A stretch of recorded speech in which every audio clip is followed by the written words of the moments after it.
when you look at this process of the subconscious reality being observed into three-dimensional reality by the conscious mind, it very clearly reveals a simple fact about the human plight. We are combing the mirror, trying to change it. And if you stand in front of a mirror and you don't like your hair, I mean mine's a bloody mess today, then you don't comb the mirror because you don't like your hair. You comb your hair and then the mirror reflects it. Common sense. But because of the way that we have been deluded in terms of the world around us, we constantly comb the frickin' mirror. So we think and we are led to believe that this world here is real when it's actually happening in our minds.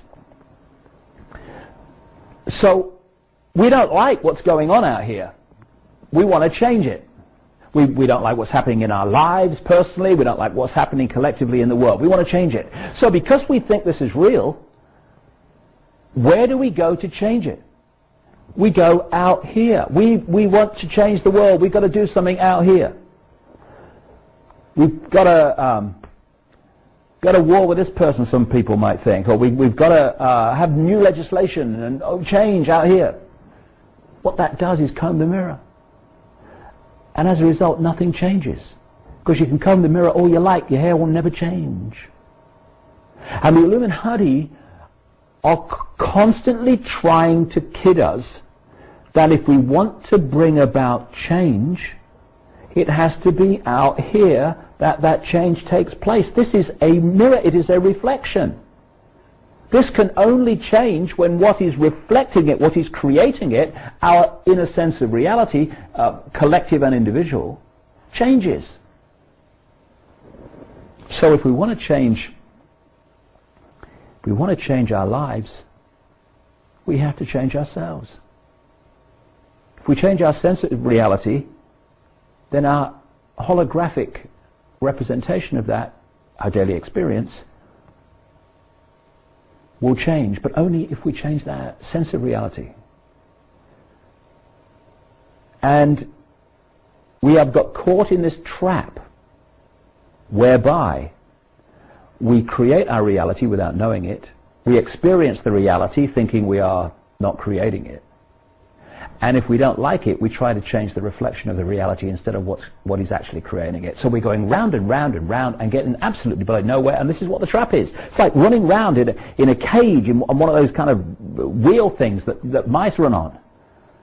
The way to break the circle is to realize this is an illusion, we're creating it, we can change it by taking control of our minds back. So everything in this world, or what we think is a world, is a reflection. It's a reflection of our inner sense of reality. And this knowledge is how the Illuminati control. We can talk about Bilderberg groups and secret societies and manipulating networks and banking scams, and we should. We need to be aware of those things.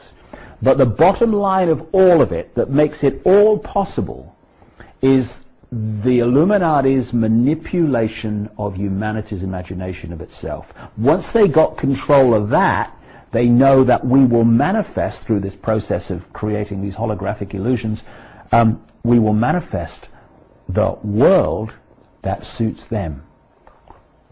So, combing the mirror, this is Neil Haig again with a symbolic example of the way we are going round and round in circles, trying to change a reflection instead of that which is being reflected.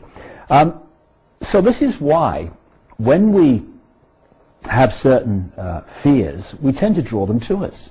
Of course we do, because when we have the fears about this or fears about that, that is our sense of reality on a conscious and particularly subconscious level. So what's that going to do? It's going to manifest the thought fields representing that fear, and then we are going to observe those thought fields into holographic reality. We are going to experience through this method and process the fear that we have.